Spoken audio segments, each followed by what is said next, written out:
Hey guys, finally nandito na po ang ating Infinix XPad GT, ang pinakaunang gaming tablet case ni Infinix. At ang nakakagulat po dito, ito po ang pinakaunang device ni Infinix case na meron pong Snapdragon na processor. Meron po siyang Snapdragon 888. Mamaya guys, sasabihin ko sa inyo. Medyo meron po akong magandang nasa isip guys na kahit ba lumang processor po ito ni Snapdragon. Pero mukhang ito na po ang simula na magkaroon po si Infinix case ng mga Snapdragon po ng mga processor nila ngayon. At ito po ang pinakauna, itong si Infinix XPad GT. Alam ko medyo hindi po maganda ang pinaka-thermal ng Snapdragon 888 dahil nga po nung lumabas po yan is medyo mainit po siya. Pero I think hindi tayo magkakaroon ng heating issue dito sa may Infinix GT XPad na yan dahil nga po mas maganda ang thermal ng mga tablet compare po sa mga smartphone. Ito po yung ating Infinix XPad. Yan, mukhang meron po siyang case na kasama rito. Tingnan natin.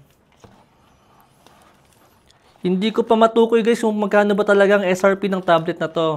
Pero ang pagkakabili ko po sa kanya is nakuha ko po siya ng 18,000 sa may 8256 na version. Yan guys, meron po siyang case na kasama. Yan.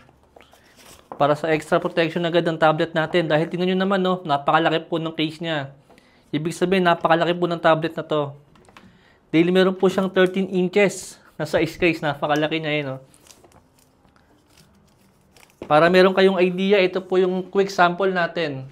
Comparison po ng ating display. Ito po si iQOO Neo 10 Pro Plus. Ito po yung ating display guys. So, malaki yung smartphone na to. Pero yung tablet na to guys is napakalaki. Yan, no? Almost 4 na smartphone po yung ating display dito. Tingnan natin yung package pa niya guys. Ito yung ating charger. Meron po siyang 33 watts sa charger. Mukhang nakakagulat to guys. Meron tayong earphone dito. You know. Madalang na po magkaroon ng mga earphone ng mga device ngayon. At meron pa tayong adapter dito ng earphone. At mukhang wala po siyang headphone jack. Pero meron naman tayong adapter ng 3.5 to Type-C. Yan po yung kasama niya sa may package. Wala na ba itong kasama? Mukhang yun lang yung pinaka-package niya guys.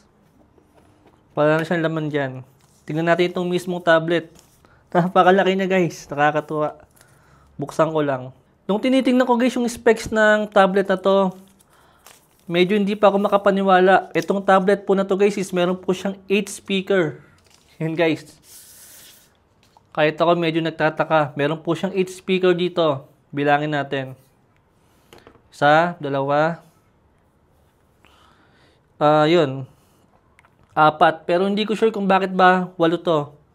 Siguro malalaman natin pagka ginamit natin to guys. Unless, meron po siyang tagdalawa dito, kaya po yung naging 8. Pero tingnan mo naman guys, so, napakalaki ng ating speaker grill dito. Almost 2 yung katumbas niya pagka po kinumpare natin niya sa smartphone. Ito yung ating display, napakalaki niya. Setup lang natin. Ito guys, nai-setup ko na po si Infinix XPad. Ito lang po nakakatawa dito sa mga tablet po nila Infinix, saka po nila Tecno. Kasama po itong si Infinix XPad. Ito guys, so kung papansin nyo is meron po tayong stock Android dito. Yan. Sana naman lang guys, bigyan tayo ng gaming phone ni Infinix na meron pong stock Android din dahil napakaganda nga pong gamitin na to.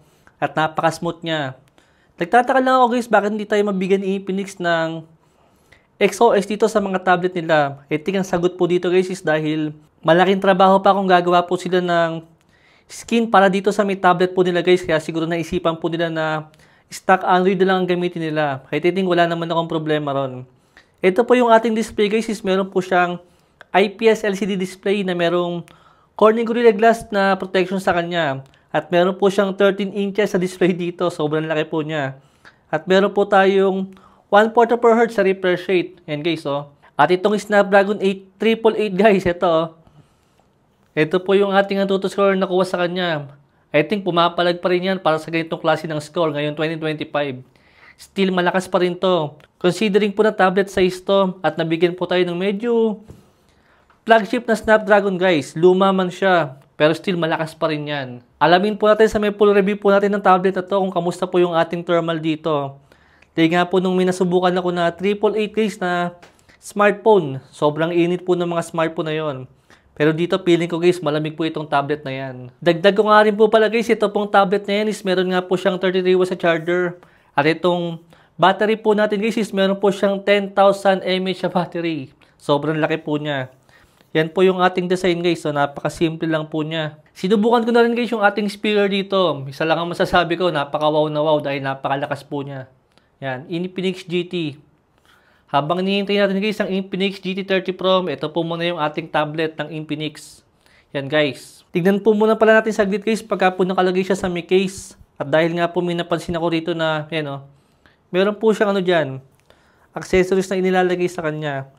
At itong tablet din po pala ni Infinix guys, supported din po siya ng stylus. Pero syempre, bibili po natin ng separate yun. Yan. Ito po yung ating XPad GT pagka po nakakase siya. Yan guys, napakalaki ng tablet na to. Yan. 13 inches na meron 10,000 mAh battery. Snapdragon 888 at meron po siyang stock Android. Isipin nyo na lang guys kung bigyan tayo ni Infinix ng ganitong klase ng specs sa smartphone po nila. Kaya nako guys, mukhang kakabahan na talaga si Poco rito.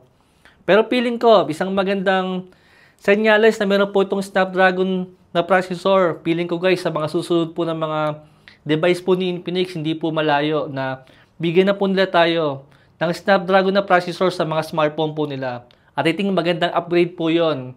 Dahil nga po, puro po sila ng mga naka-Dimensity.